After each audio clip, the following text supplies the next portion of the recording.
Olá, seja bem-vindo mais uma vez ao canal da Assembleia de Deus Central em Araguari, aqui no estado de Minas Gerais. Nós estamos aqui mais uma vez para comentarmos as nossas lições bíblicas deste segundo trimestre do ano de 2020.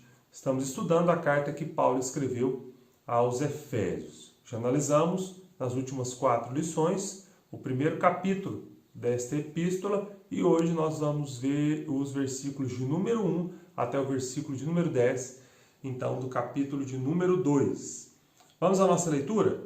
O título da nossa lição, de número 5, é Libertos do Pecado para uma Nova Vida em Cristo. Este é o tema do nosso encontro, então, neste dia, para que nós possamos estudar esse trecho da Palavra de Deus. Se você tem um exemplar da Bíblia Sagrada, acompanhe, por favor, a leitura, Efésios 2, e versículos de número 1 até o versículo de número 10.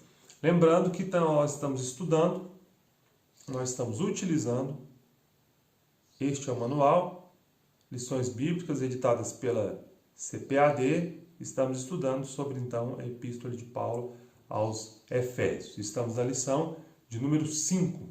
Diz assim o texto, então, Efésios capítulo 2, versículos de número 1 até o versículo de número 10.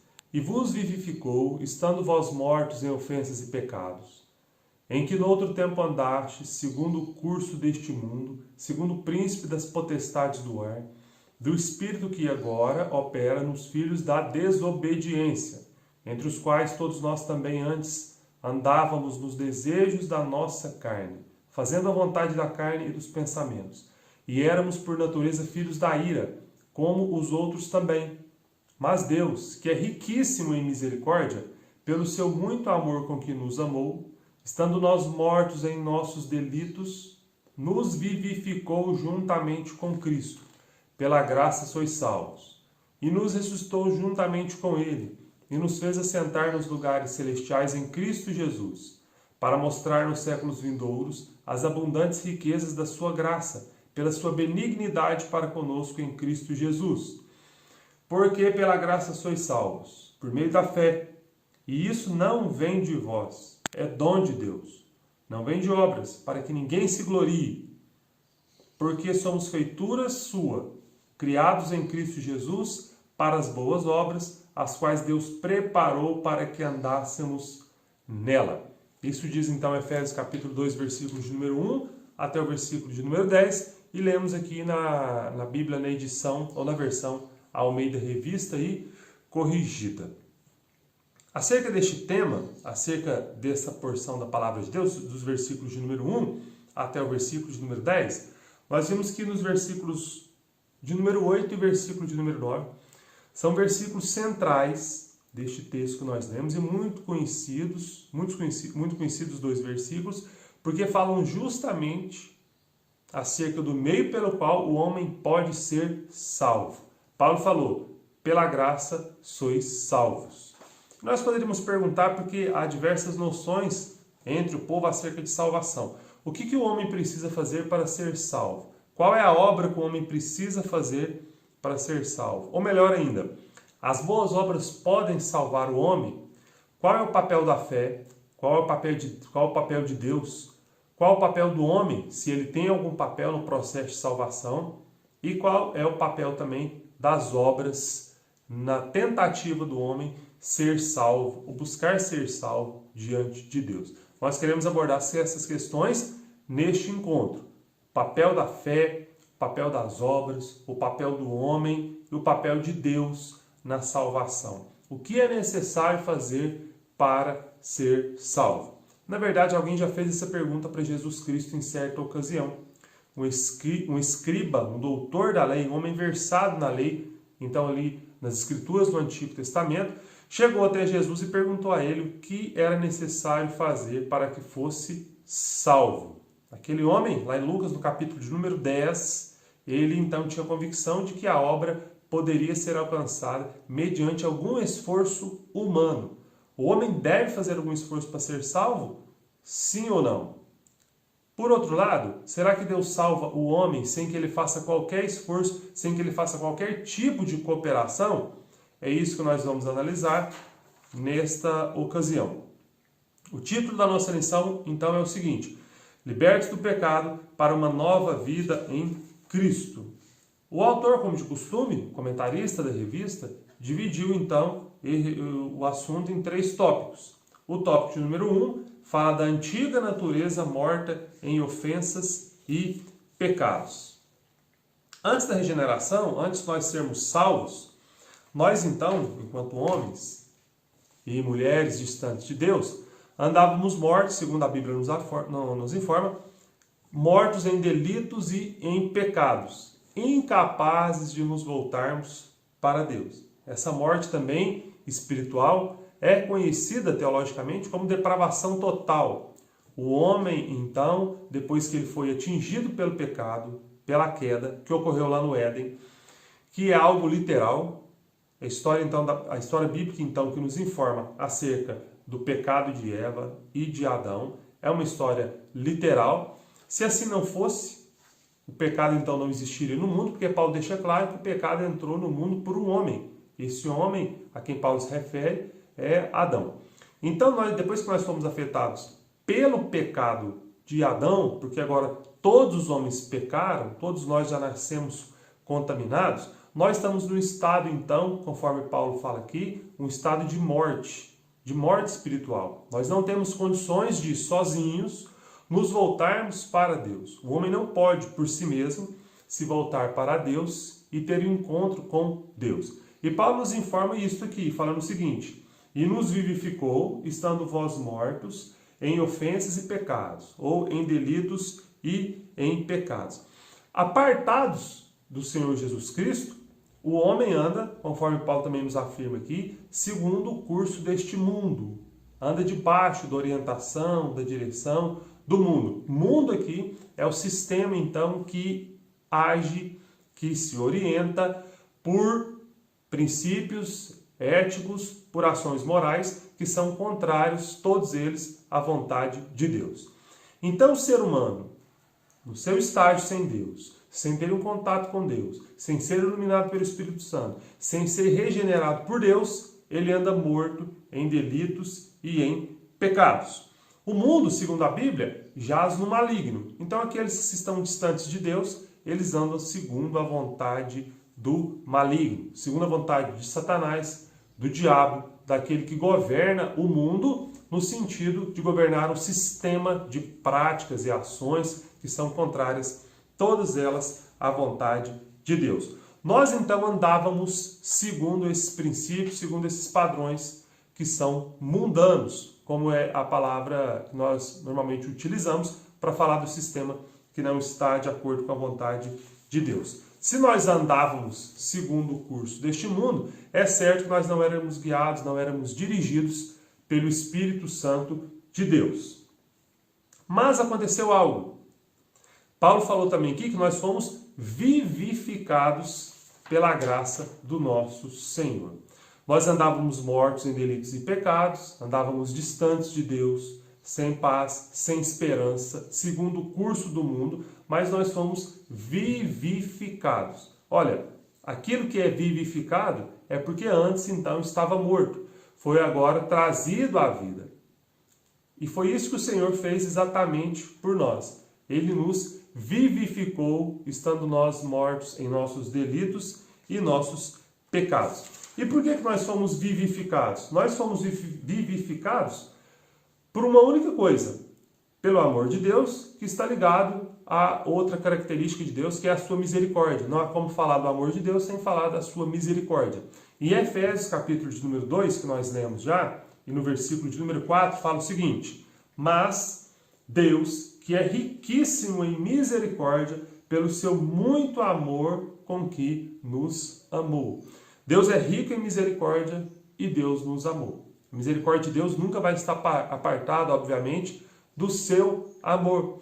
E a palavra de Deus é rica também em nos dar muitas referências acerca da misericórdia divina. Normalmente, conceitua-se misericórdia como o ato de bondade de Deus de não dar ao homem aquilo que ele merecia. Então, se o homem merecia por conta dos seus pecados, da sua vida, do seu padrão de vida contrário à vontade de Deus. Se por causa disso ele merecia receber uma recompensa dura de Deus, Deus então o poupa por misericórdia e lhe oferece então a salvação. O amor de Deus, a misericórdia de Deus e a graça, o favor imerecido de Deus, sempre estão então no modo de Deus agir, no modo de Deus tratar o homem. A não ser, obviamente, que o homem resista deliberadamente a Deus, resista ao seu amor, resista à sua graça e resista à sua misericórdia. Mas olha o que a Bíblia diz acerca da misericórdia de Deus. O livro de Lamentações de Jeremias, o versículo de número 3, versículos 22 e o versículo 23 também, tem um texto dos mais conhecidos que fazem menção da misericórdia divina. E diz assim o texto: as misericórdias do Senhor são a causa de não sermos consumidos, porque as suas misericórdias não têm fim, renovam-se a cada manhã. Grande é a tua fidelidade. Então, o escritor, o profeta, estava nos falando que as misericórdias do Senhor são a causa de nós não sermos consumidos. Ou seja, por misericórdia, Deus não nos consumiu quando nós andávamos apartados dele. Por misericórdia, Deus não consome o homem, antes que lhe conceda muitas e muitas oportunidades e insistentemente busque esse homem para que esse homem, então, seja salvo. Então, as misericórdias de Deus são a causa de nós não sermos consumidos. Ninguém pode olhar para si mesmo, olhar para o seu passado de pecado e então achar que foi uma pessoa que no momento certo se voltou para Deus, no momento certo parou de pecar, no momento certo, então, correu para os braços do Senhor, porque na verdade, quando andava debaixo do pecado, a pessoa não foi consumida por uma única coisa, pela misericórdia de Deus.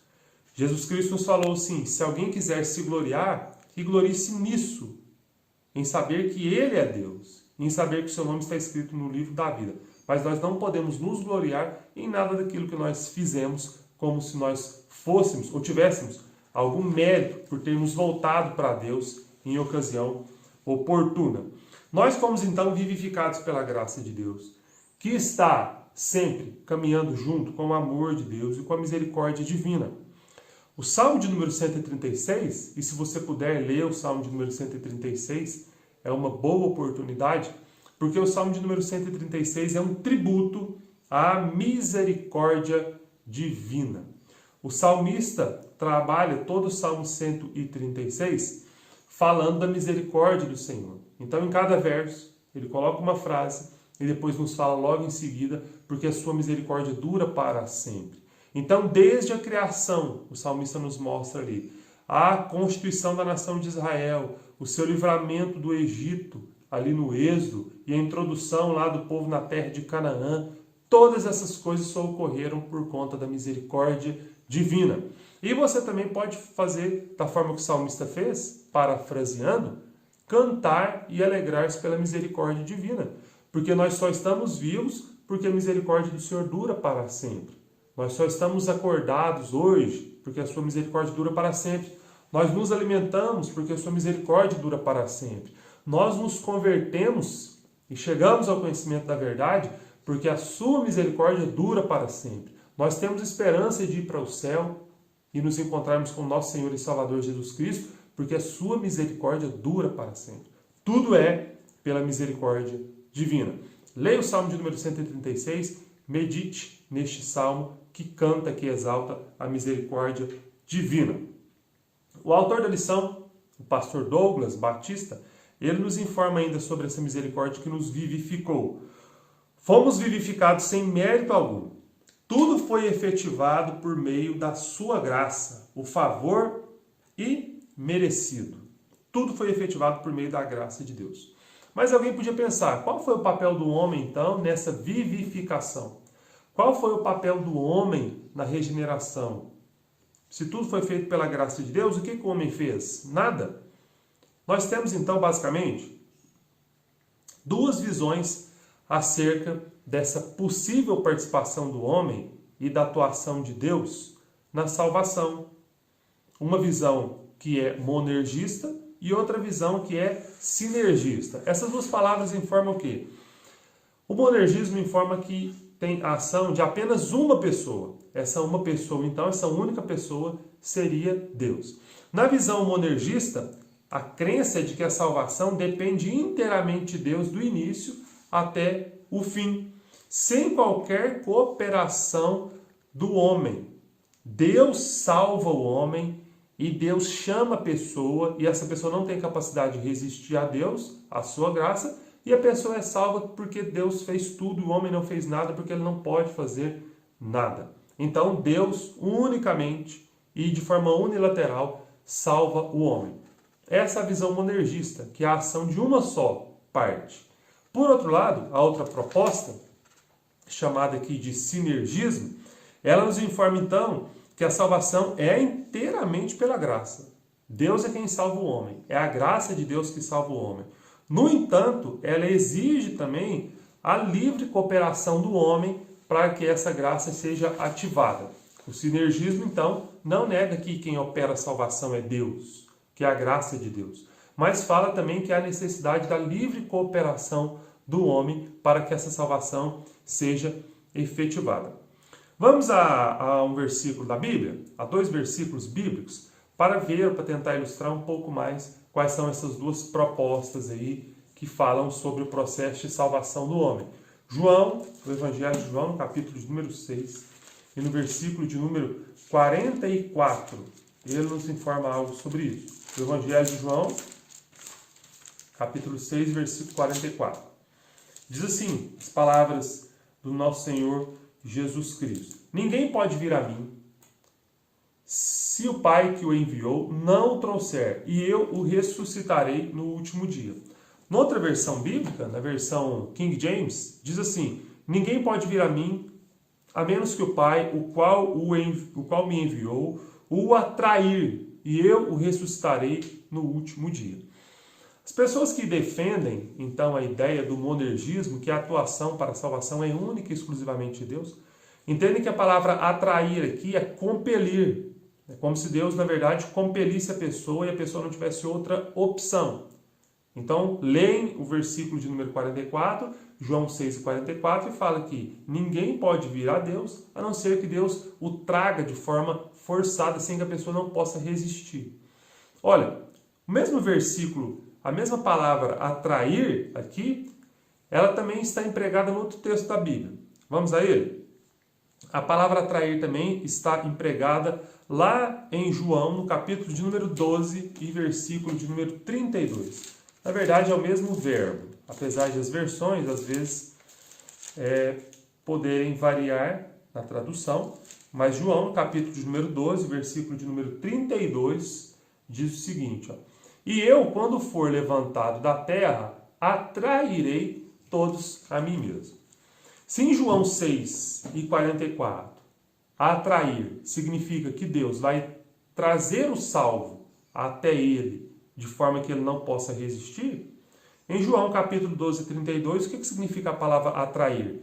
Jesus falou assim: quando eu for levantado, atrairei todos a mim. Será que Jesus estava falando que todas as pessoas seriam atraídas a ele sem resistência? Se essa fosse a interpretação do versículo, estaríamos aqui então defendendo o universalismo, que prega a salvação de todas as pessoas, independente de qualquer coisa. O pensamento universalista fala que Deus, então, por ser amoroso, Deus não destinará ninguém à perdição. Afinal, ele ama todas as pessoas. E nós sabemos que a Bíblia não defende de forma nenhuma esse tipo de salvação. Então, atrair aqui em João 6,44 não pode significar que Deus compele e constrange a pessoa a ir até ele, sem que a pessoa não tenha nenhuma possibilidade de resistência.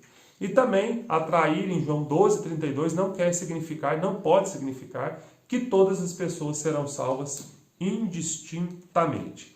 Na verdade, a palavra pode significar, e é o que significa mesmo, na versão Almeida Revista Atualizada, que Deus traz a pessoa. Ninguém pode ser salvo se não for inicialmente trazido por Deus. Ninguém pode ser salvo se não for inicialmente chamado pelo Espírito Santo. Só que isso não significa compelir, constranger a pessoa de forma que ela não tenha possibilidade de resistir. O homem só pode ir a Deus se de fato for por ele levado. Mas assim o homem pode resistir à bondade divina. O homem pode resistir à vontade de Deus. Senão, as palavras de Jesus em Mateus 23, 33 até o 39, não fazem qualquer sentido. Mateus 23 diz o seguinte, versículos 37 até o versículo de número 39. São palavras do Senhor Jesus Cristo, lamentando o comportamento dos seus contemporâneos. Jesus fala assim, Jerusalém, Jerusalém, que matas os profetas e apedrejas os que te foram enviados. Quantas vezes quis eu reunir os teus filhos como a galinha ajunta os seus pintinhos debaixo das suas asas, e vós não quisestes. Olha, veja de novo o que Jesus diz. Quantas vezes quis eu reunir os teus filhos como a galinha ajunta os seus pintinhos debaixo das asas, e vós não o quisestes. As palavras de Jesus aqui são verdadeiras? Jesus está fazendo uma encenação, Jesus está sendo aqui, na verdade, um ator, ou Jesus está falando de fato, está lamentando de fato a ocasião de ele ter desejado, de Deus ter desejado, apacentar o seu povo e o seu povo ter resistido. É lógico que as palavras de Jesus são verdadeiras, porque Jesus está nos informando que houve resistência da parte dos seus contemporâneos, dos seus irmãos judeus, em serem apacentados, em serem cuidados pelo Senhor.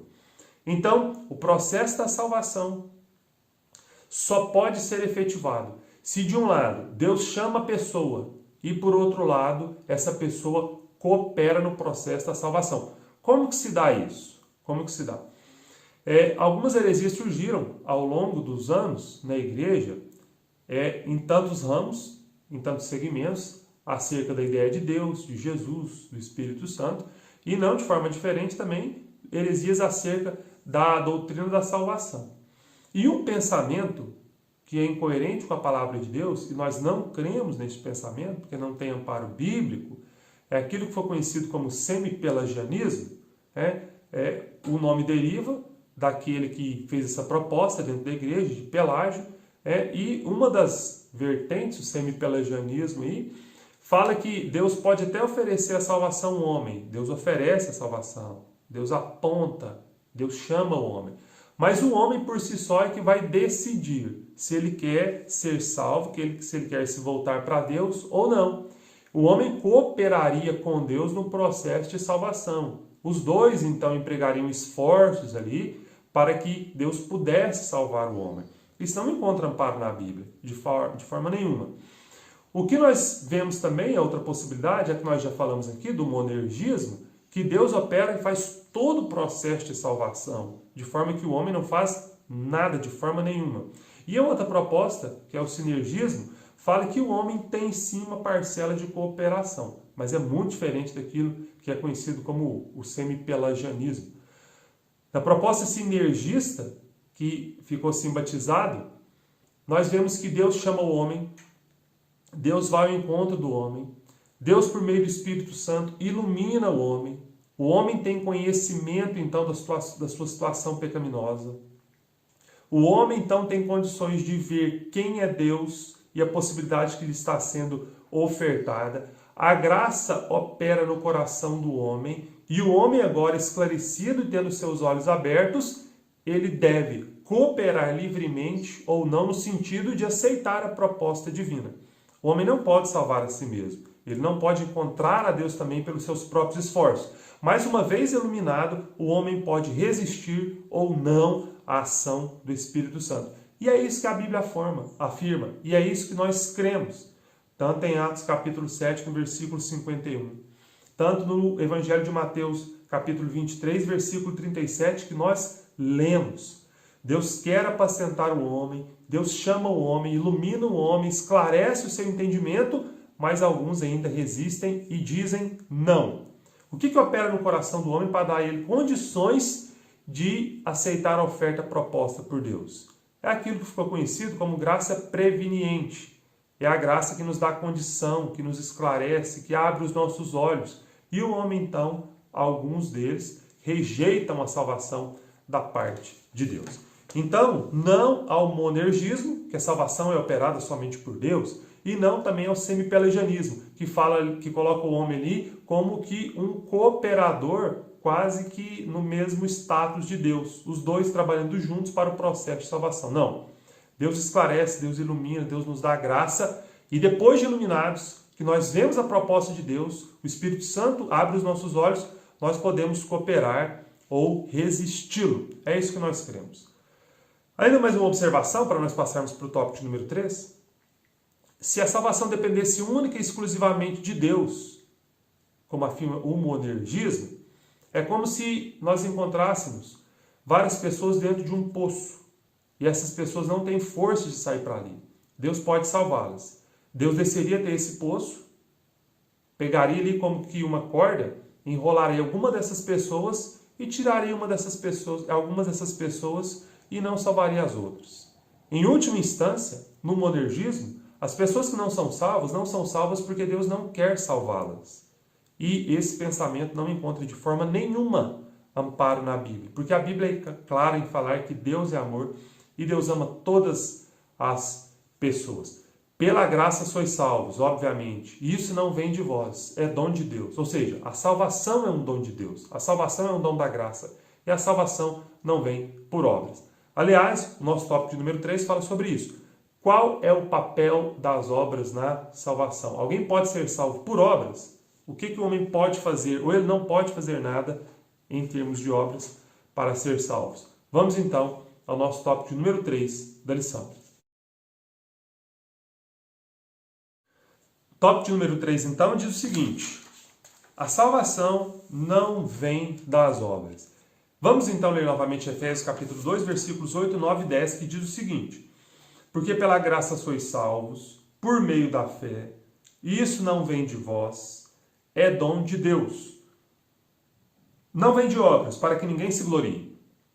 Porque somos feitura sua, criados em Cristo Jesus para as boas obras, as quais Deus preparou para que andássemos nelas.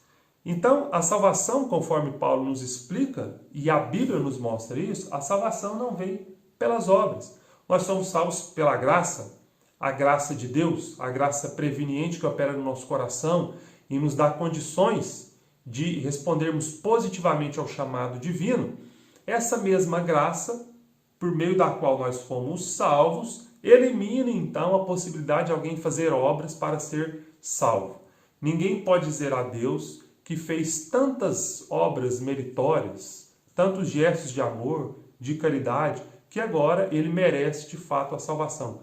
A Bíblia, por certo, não apoia esse pensamento e ninguém pode fazer nada para ser salvo.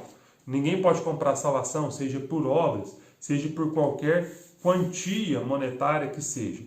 Mas ainda nós temos que responder a pergunta: qual é o papel das obras? O que a Bíblia diz acerca do papel das obras na vida do crente que foi salvo, na vida do ser humano? Tiago nos informa lá na sua epístola, Tiago capítulo 2, versículo de número 14, algo que parece ser conflitante, como que Paulo informa aqui. Alguém que lê Efésios 2, capítulos 8 e 9, e lê Tiago capítulo 2, versículo 14, parece estar diante de informações que são contraditórias. Parece que Paulo diz uma coisa e Tiago diz outra totalmente diferente.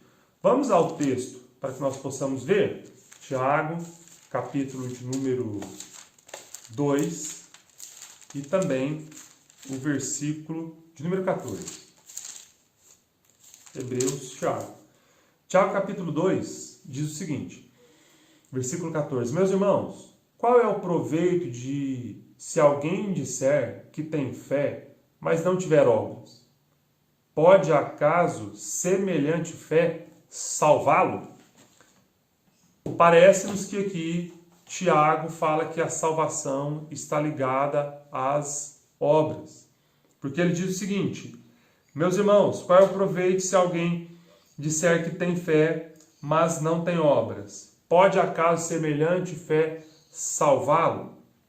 Tiago não está nos propondo aqui que o homem pode fazer alguma obra para ser salvo. Mas Tiago está nos informando que a fé de alguém que foi salvo, a fé dessa pessoa, pode ser vista por meio das obras que essa pessoa faz. E isso, de fato, a Bíblia nos mostra. Olha, vejamos o seguinte. Nós conhecemos o versículo de João, capítulo 3 e 16, que nos informa que Deus amou o mundo de tal maneira que deu o seu Filho unigênito. Então, ali nós vemos que Deus amou o mundo de tal maneira que deu. Temos ali, então, a demonstração do amor de Deus em uma ação, que é dar o seu Filho para a salvação da humanidade. Uma pessoa que teve um encontro com Jesus Cristo também, que foi salva, só tem uma forma disso ficar evidente na vida da pessoa. É lógico que Deus conhece aquilo que está no nosso interior, a nossa sinceridade ou não de servi-lo. Mas também, aquilo que aconteceu dentro do ser humano, enquanto que ele teve com Jesus Cristo, o processo de salvação, a regeneração, o nascer de novo, agora vai ser visto nas suas obras, no seu dia a dia. E a Bíblia deixa isso muito claro. E fala em vários lugares, como por exemplo, que nós antes andávamos mortos em delitos e pecados, que nós já lemos aqui, e nós agora fomos vivificados. Segundo aos Coríntios capítulo 5, versículo 17, fala agora que nós somos novas criaturas, nós estamos num novo modo de viver. A Bíblia também nos informa que aquelas práticas antigas já se passaram, e agora temos práticas novas, de pessoas que se encontraram com Jesus. A Bíblia nos informa que nós somos novas criaturas. Como novas criaturas, obviamente nós vamos ter novos comportamentos. Nesse contexto, qual é o papel das boas obras? O Tiago está propondo é o seguinte: alguém que teve um encontro com Jesus Cristo, alguém que foi salvo, não vai ficar inerte diante das necessidades do próximo. Não vai ficar inerte diante das necessidades das pessoas que estão ao seu redor. Esse é o contexto que o Tiago está falando. E ele continua falando nesse mesmo sentido nos versículos 15, 16 e 17. Versículo 15. Se um irmão ou uma irmã estiverem carecidos de roupa e necessitados do alimento cotidiano, e qualquer dentre vós lhes disser: ide em paz, aquecei-vos e fartai-vos, sem contudo lhes dar o necessário para o corpo, qual é o proveito disso? Assim também, a fé, se não tiver obras por si mesmo, é morta. Então, uma fé que não é expressada por meio de obras, não para a salvação, mas é porque esse processo de salvação já aconteceu. Essa fé é uma fé morta. É uma fé, na verdade, fingida. Uma fé que, na verdade, não expressa a realidade de um encontro com Deus. E Paulo fala no mesmo sentido no versículo de número 10 que nós lemos. Olha o que ele diz. Efésios 2, versículo 10.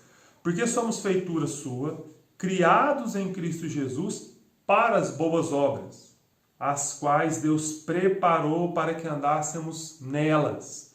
Fomos salvos pela graça de Deus, pelos méritos de Jesus Cristo. Mas nós fomos também salvos para andarmos em boas obras, para fazermos boas obras. O homem não é salvo por aquilo que ele faz, mas a sua salvação leva esse homem a ter um comportamento diferente diante dos homens e de Deus. Há muitas pessoas que estão na igreja, muitas pessoas que se dizem temer a Deus, que dizem temer a Deus e que dizem ter um encontro com Jesus, mas que a sua fé não passa de uma convicção intelectual de que Deus existe e de que a melhor coisa é servir a Deus. Essa fé não pode salvar a pessoa. Na verdade, essa fé não salva ninguém. Veja o que Tiago diz na continuidade do seu texto, lá no capítulo de número 2. Ele fala assim, versículos 18 e 19. Mas alguém dirá: tu tens fé e eu tenho obras. Mostra-me essa tua fé sem as obras, e eu, com as obras, te mostrarei a minha fé. A única forma de alguém expressar para os homens, para a comunidade na qual vive, a sua fé é por meio das obras que faz. Não que ele vai ser salvo por isso, mais uma vez, mas é porque ele já foi salvo e agora o seu comportamento, o seu modo de vida é diferente. Mas veja os versículos 19 e 20. Crês tu que Deus é um só? Fazes bem. Até os demônios creem e tremem. Versículo de número 19. Há pessoas que creem que Deus é um só? Sim. Há pessoas que estão na igreja e creem que Deus, o nosso Deus, Pai do nosso Senhor e Salvador Jesus Cristo, é o único Deus? Sim. Há pessoas que acreditam que Jesus morreu em nosso favor? Sim. Há pessoas que acreditam que existe céu e inferno? Sim, também. Mas os demônios também acreditam nisso. Segundo Tiago 2,19, e os demônios creem e estremecem. O que os demônios obviamente não fazem? O que o diabo não fez e nunca fará? Não vai se submeter a Deus, não vai devotar a Deus obediência e adoração. Há pessoas, então, que têm uma fé semelhante à fé dos demônios. E autores já enxergaram aqui nesse versículo 19 essa expressão mesmo, a fé dos demônios. É a fé que leva a pessoa a ter medo, a tremer, mas que não conduz a pessoa à obediência. A pessoa acha que o simples fato dela temer a Deus, o simples fato dela reverenciar a Deus com palavras, vai fazer com que ela se torne um servo de Deus. De forma nenhuma. O que Deus quer, o que Deus exige de nós, é que nós temos uma vida de obediência, de comprometimento e que as nossas obras glorifiquem a Deus. Há muitas pessoas que vergonhosamente dizem servir a Deus, mas as suas obras, as suas condutas mancham o nome de Deus, maculam o nome de Deus.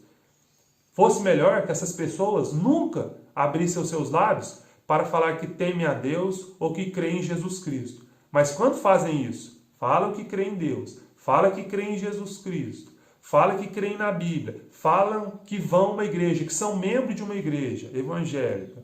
E a sua conduta, na verdade, não tem nada a ver com as ordenanças bíblicas. Essas pessoas mancham o nome de Deus e essas pessoas têm uma fé semelhante à fé dos demônios. E, obviamente, essa fé não pode salvar ninguém. A fé dos demônios é aquela que imprime medo na pessoa. A pessoa pode até estremecer, mas ela não se submete aos mandamentos divinos. Ela faz somente aquilo que lhe agrada. Qual o papel das obras, então, no processo de salvação? Para a salvação, elas não têm efeito nenhum, mas elas são, sim, uma demonstração de que a pessoa foi salva e que teve um encontro com Jesus. E nós vivemos um momento oportuno para fazer boas obras. Mais especificamente, aquelas que visam atender as pessoas com necessidade e com carência. Mas algumas pessoas vão pensar, equivocadamente, que é necessário fazer propaganda das suas boas obras. Não, não é isso. Jesus condenou lá em Mateus, no capítulo de número 6, os homens que davam esmolas, e para darem esmolas, eles anunciavam o seu ato de bondade. Jesus deixou bem claro, nós devemos fazer boas obras, porque, como nós vimos aqui, Deus preparou essas boas obras de antemão para que nós andássemos nela. Mas nós não devemos tocar trombeta, não devemos anunciar, nós devemos fazer aquilo que é correto. Ajudar quem tem necessidade, principalmente nesses dias de privação, de pandemia, mas sem anunciar isso, para que nós fiquemos conhecidos ou sejamos recompensados por isso. Nesses dias também, nós devemos refletir acerca do cuidado com os nossos pais, com os nossos filhos, com os nossos familiares, porque Paulo também nos informa que aqueles que não cuidam dos seus familiares são pior do que os incrédulos, negaram a fé. Todos os dias nós temos oportunidade de fazer boas obras. E não é só no sentido de assistir aos necessitados. Isso envolve também, obviamente, o desenvolvimento do fruto do Espírito no nosso ser, domínio próprio, principalmente nesses dias em que muitos andam ansiosos, estressados, mas também o amor, a paz, a alegria, a bondade, a longanimidade. As nossas obras, os nossos frutos, ou fruto do Espírito, deve ser exibido em nós como sinônimo de que nós, de fato, fomos salvos. Se porventura você que nos acompanha aqui, nesta ocasião, ainda não teve um encontro pessoal com Jesus Cristo, saiba que Jesus Cristo, por meio do seu Espírito Santo, por meio da sua palavra, ele ilumina os teus olhos, para que você tenha condições de entregar-se a ele de todo o coração. Mas saiba também, depois de iluminados os olhos, se você não quiser, se você resistir ao Espírito Santo, se você resiste à voz de Deus, essa responsabilidade é única e exclusivamente tua. Porque Deus, pela graça, abriu os teus olhos. Pela graça te buscou, pela graça te esclareceu, pela graça te deu condições. Mas Ele também não escolheu uns para a salvação e outros para a perdição. Aqueles que resistem a Deus deliberadamente, obviamente ficarão nessa condição por opção própria. Deus então te abençoe neste dia, Deus te abençoe aí na tua casa. Deus te abençoe e te conceda a graça de que você ande nos caminhos do Senhor e faça boas obras para a glória dele. E glorifique a Deus, porque você foi salvo pela graça, não por mérito algum. Tudo vem de Deus, tudo procede de Deus, tudo é para a glória de Deus. Deus te abençoe, continue acompanhando o nosso canal, a ADCA ao vivo, Assembleia de Deus Central em Araguari, no estado de Minas Gerais. Acompanhe os nossos cultos, terças, quintas e também aos domingos, o nosso culto online. E nós cremos que, pela bondade de Deus, em breve nós retornaremos ao nosso templo, às nossas congregações, para as nossas reuniões regulares com a bênção de Deus. Estudamos a lição de número 5. No nosso próximo encontro da Escola Bíblica Dominical, estaremos estudando a nossa lição de número 6, cujo título é o seguinte: A condição dos gentios sem Deus. Nós vamos estar estudando então na próxima ocasião Efésios 2, capítulo 11 até o versículo de número 14. Acompanhe-nos, Deus te abençoe, tenha uma excelente semana, um excelente dia, em nome de Jesus Cristo. Amém.